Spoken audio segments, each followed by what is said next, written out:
E aí galera, tudo bem com vocês? No vídeo de hoje a gente vai falar um pouquinho sobre o quinhentismo. A gente está começando a semana literária aqui no meu canal, um resumão pro Enem, com um resumo e duas questões. Então bora lá, porque o quinhentismo ele foi a primeira escola literária, tá? Ah, Ariel, mas e o trovadorismo? Não, o trovadorismo não aconteceu aqui no Brasil. No Brasil, a literatura chegou junto com os portugueses, junto com os colonos. É errado a gente falar assim? Em certa parte é, na outra não. Por quê? Vou explicar. Aqui já haviam os índios. E eles também tinham a cultura deles.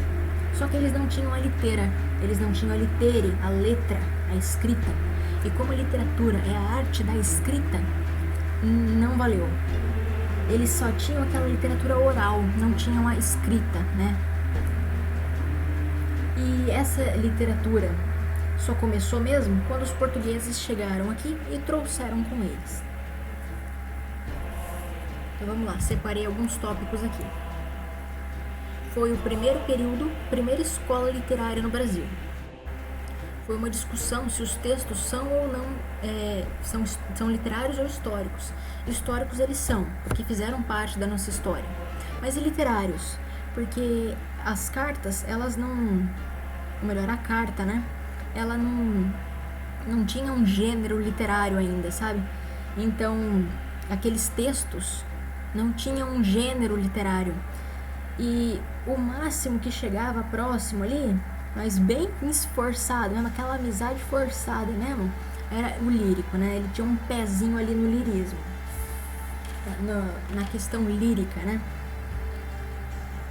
Então, essa discussão aí, a época da descoberta do Brasil, sendo uma questão discutível. Por que discutível? Porque olha esse mapa aí do lado, a América já tinha sido visitada, né? Pode ser que, né, o continente não esteja bem delimitado, né? Mas ela já havia sido, sim, visitada. Eles já tinham esse mapa em mãos. Então, é uma questão discutível a descoberta do Brasil. Até porque, quando, né, na questão ali da cartografia, já tinha a América. Então, quando o homem branco, né, quando o Cabral, ele resolveu dar um rolê, bateu uma brisa e ele caiu aqui, ele já tinha essa noção de que essas terras existiam. Não foi por acaso que ele caiu aqui.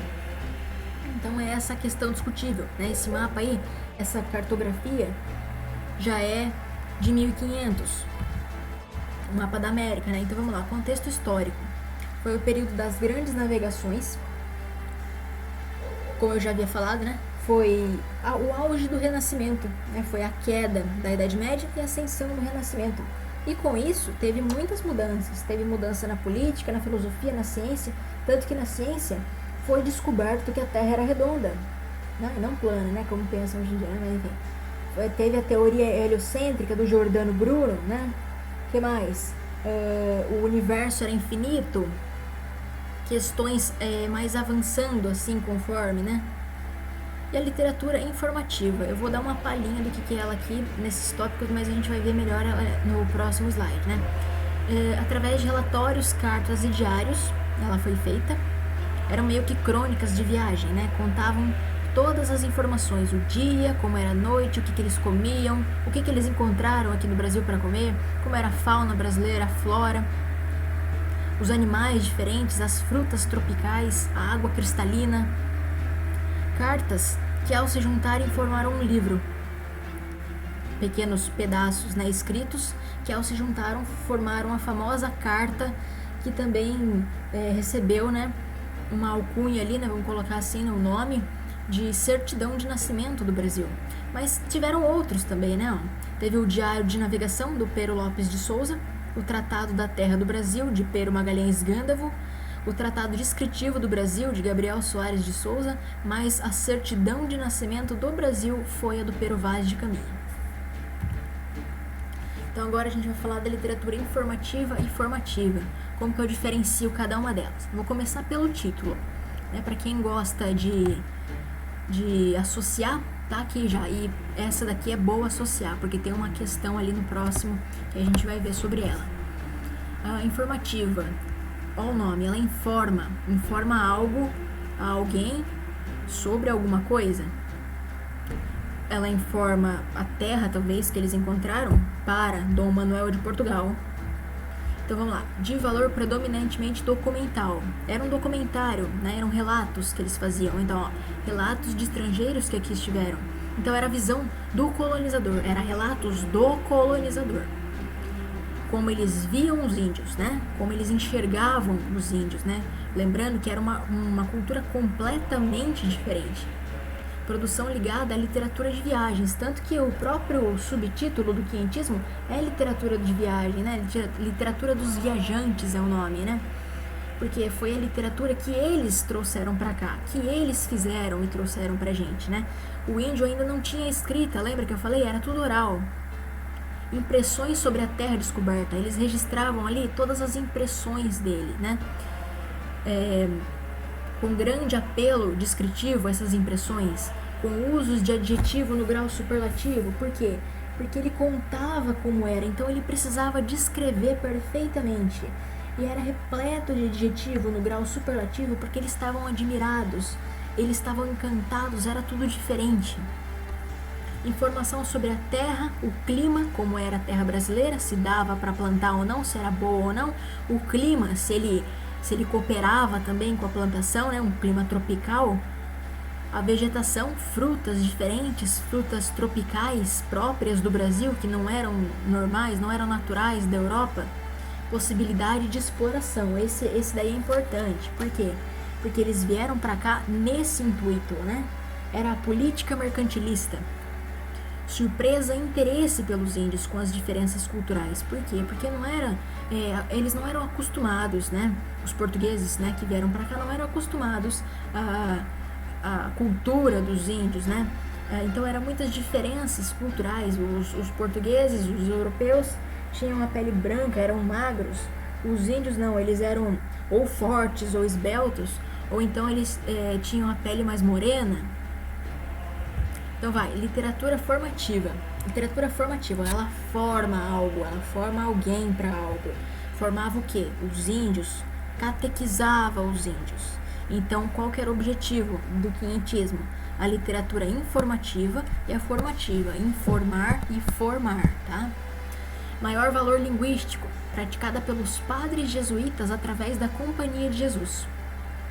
Textos de caráter pedagógicos, né? Mais para baixo a gente vê assim, ó, poemas e peças de teatro com o objetivo de ensinar valores da cultura europeia cristã. Como assim? Através, eles queriam ensinar, mas eles queriam catequizar, né? Mas só que eles não falavam a mesma língua que os nativos daqui. Então o que eles tinham que fazer? Através de uma forma mais didática, tinham que ensinar. E o padre José de Anchieta, ele fazia canções, ele fazia hinos, poemas, ele fazia autos, né, que ficou muito em destaque, né, os autos que ele fazia, pecinhas teatrais para os índios entenderem melhor a situação que estava acontecendo. Processo de aculturação.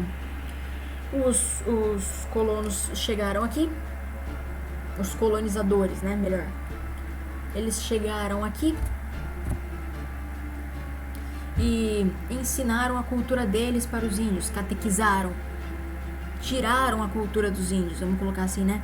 Eles meio que deram, pregaram, né? Pregar é a palavra, né? Pregaram uma cultura nova para os índios. E os índios, todos os índios meio que deixaram a cultura deles de lado. E queriam entrar para a cultura dos europeus, mas os europeus não deixaram. E o que acontecia com a cultura dos índios? Ela se perdia.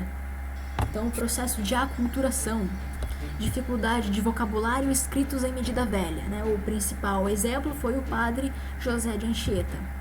Então, agora a gente vai falar um pouco da carta do Pero Vaz de Caminha. Vamos lá. A carta de Pero Vaz de Caminha, primeiramente, quando junta todos os textos ali, vira a carta que ele envia para Dom Manuel de Portugal, né?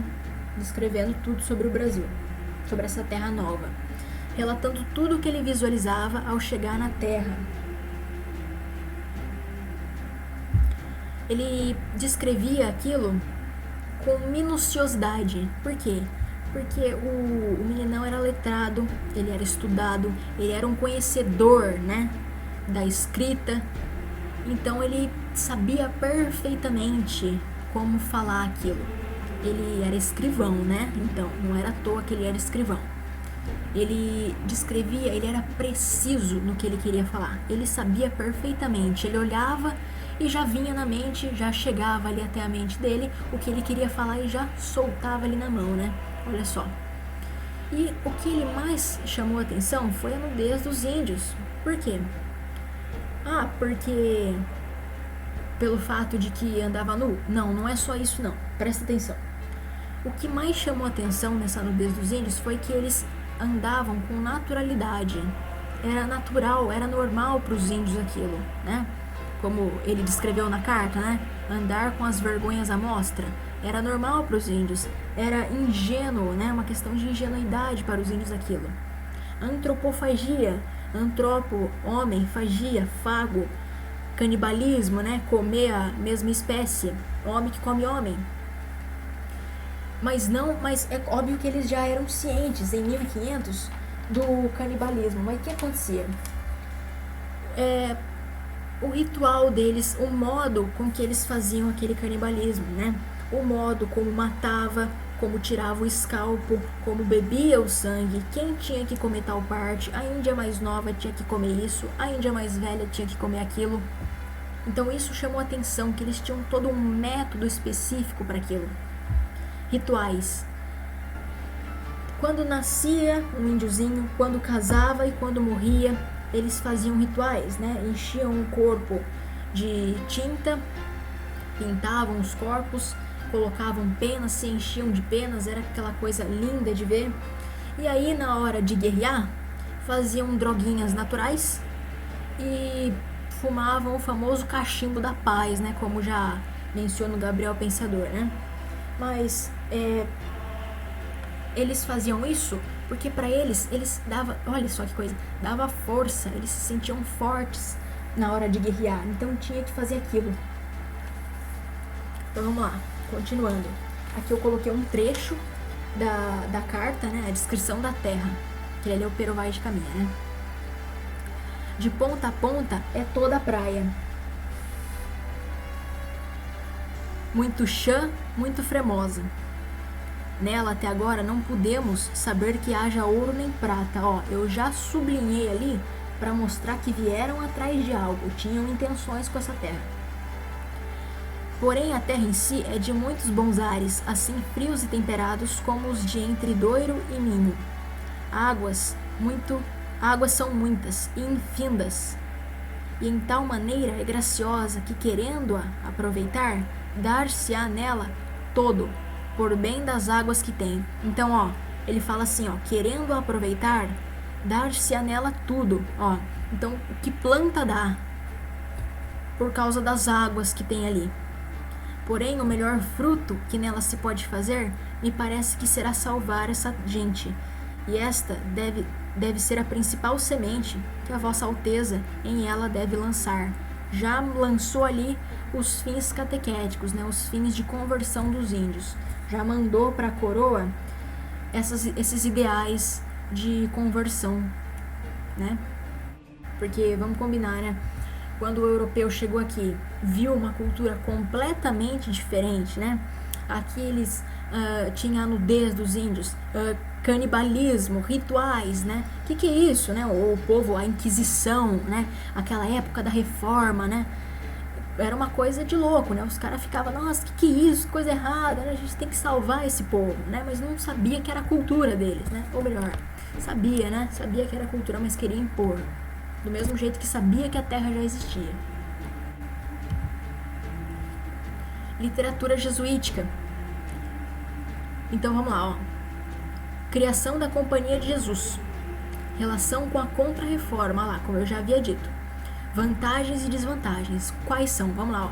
Vantagens. As primeiras escolas foram criadas pelos jesuítas. Os padres estudaram a língua local e chegaram até a criar os dicionários do Tupi, que foi o caso do padre José de Anchieta. Ele conviveu com os índios a ponto de criar um dicionário para ajudar ele a catequizar os índios daquela forma didática que eu já tinha explicado. Então, além da forma didática, ele ainda usava algumas palavras que ele conhecia dos tupis para ajudar mais ainda na compreensão do que estava acontecendo.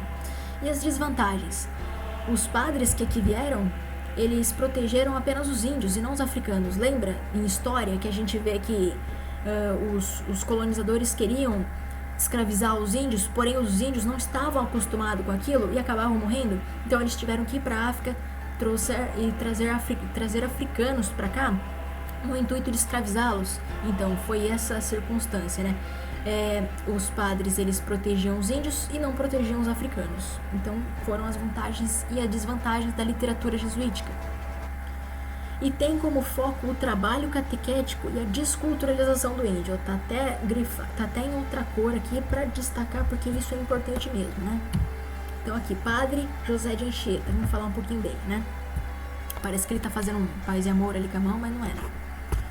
Escreveu hinos, canções, poemas e autos. Autos tá até em maiúsculo porque foi importantíssimo, né? Foi as pecinhas teatrais que ele criou para que os índios entendessem de uma forma mais didática o que estava acontecendo, com o dicionário, olha lá. E aí para a melhor compreensão dos nativos, né? Que é a forma pedagógica, como já estava no tópico anterior. Ele usou de ensinações bíblicas da vida de Jesus e dos santos, passagens do Velho Testamento. Ele também gostava, assim, do Novo Testamento, mas preferia usar o Velho, né?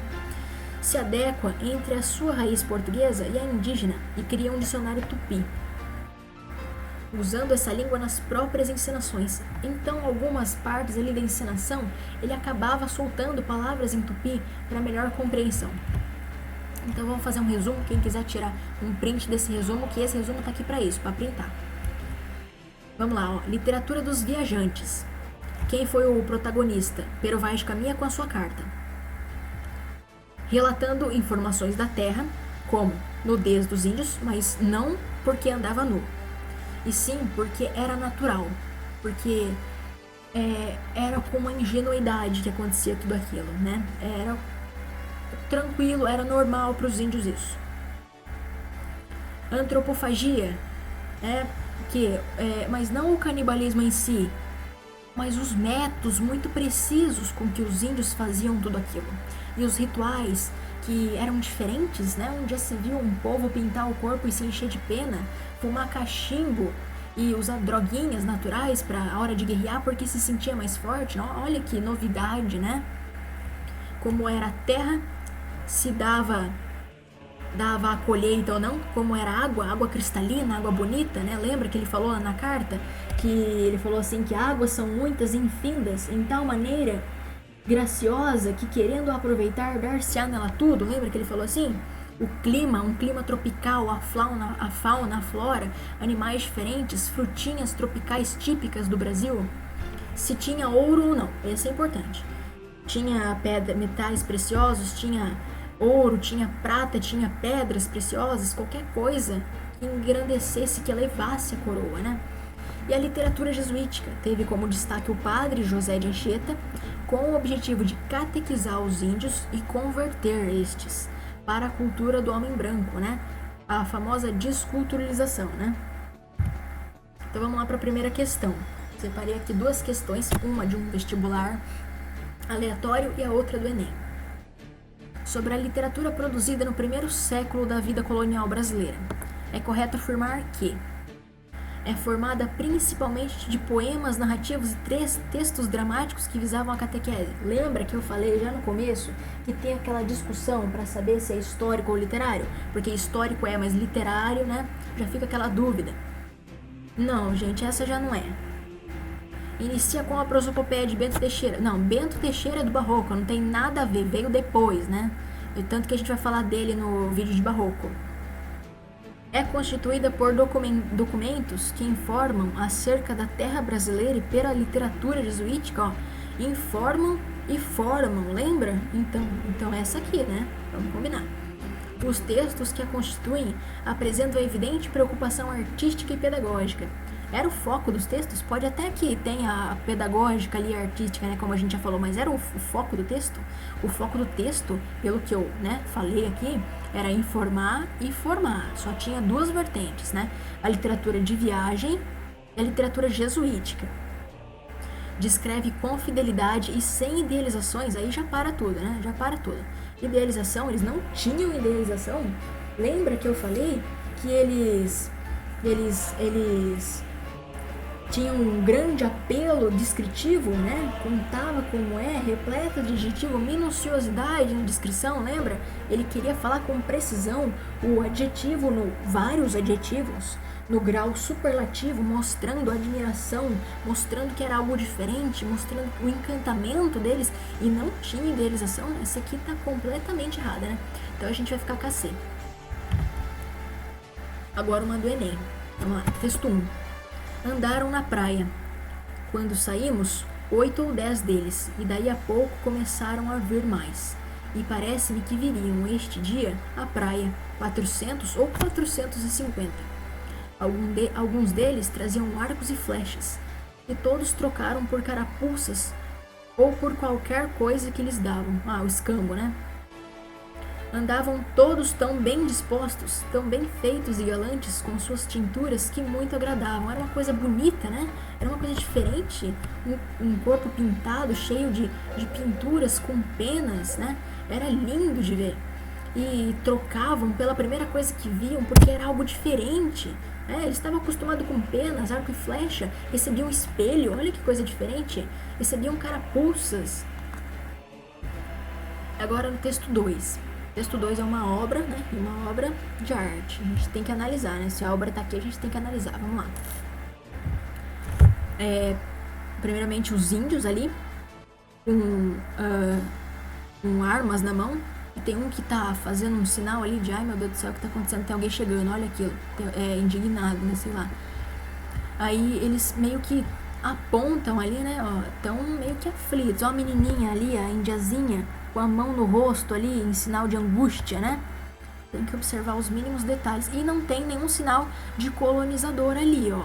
O colonizador quer dizer que tá chegando ainda, ó. Estão apontando pro mar, tá chegando ainda. Se tivesse um colonizador ali, né? A gente poderia perceber, mas tá uma tribo unida ali de índios. Então, vamos lá. Pertencentes ao patrimônio cultural brasileiro, a carta de Pero Vaz de Caminha e a obra de Portinari, que essa pintura aqui é do Portinari, viu? Retratam a chegada dos portugueses ao Brasil. Da leitura dos textos, constata-se que a carta de Pero Vaz de Caminha representa uma das primeiras manifestações artísticas dos portugueses em terras brasileiras e preocupa-se apenas com a estética literária. Não, né? Se preocupa-se apenas com a estética literária? Claro que não, né? Ele fez aquela carta no intuito de informar a coroa portuguesa tudo, mas principalmente se tinha o que eles queriam, né? Algo que engrandecesse a coroa, né? Dinheiro, né? Eles queriam money, né? Ouro, né, no caso. A tela de Portinari retrata indígenas nus com corpos pintados. Até aqui tudo bem. Cuja grande significação é a afirmação da arte acadêmica brasileira e a contestação de uma linguagem moderna, que não tem nada a ver, né? A carta, como testemunho histórico-político, mostra o olhar do colonizador sobre a gente da terra. E a pintura destaca em primeiro plano a inquietação dos nativos. Então aqui, ó, em primeiro plano, a inquietação dos nativos. Aqui já tem isso, né? Inquietação dos nativos. Agora ele fala assim, testemunho histórico, político. Sim, né? Tá na história. Mostra o olhar do colonizador sobre a gente da terra. Se a gente olhar bem pra imagem, né? Tá retratando os índios ali, como eles viam os índios, né?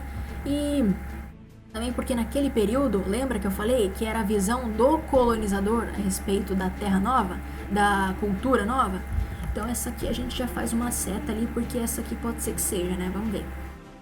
As duas produções, embora usem linguagens diferentes, verbal e não verbal, cumprem a mesma função social e artística? Não, claro que não, né, gente? A mesma função social e artística as duas.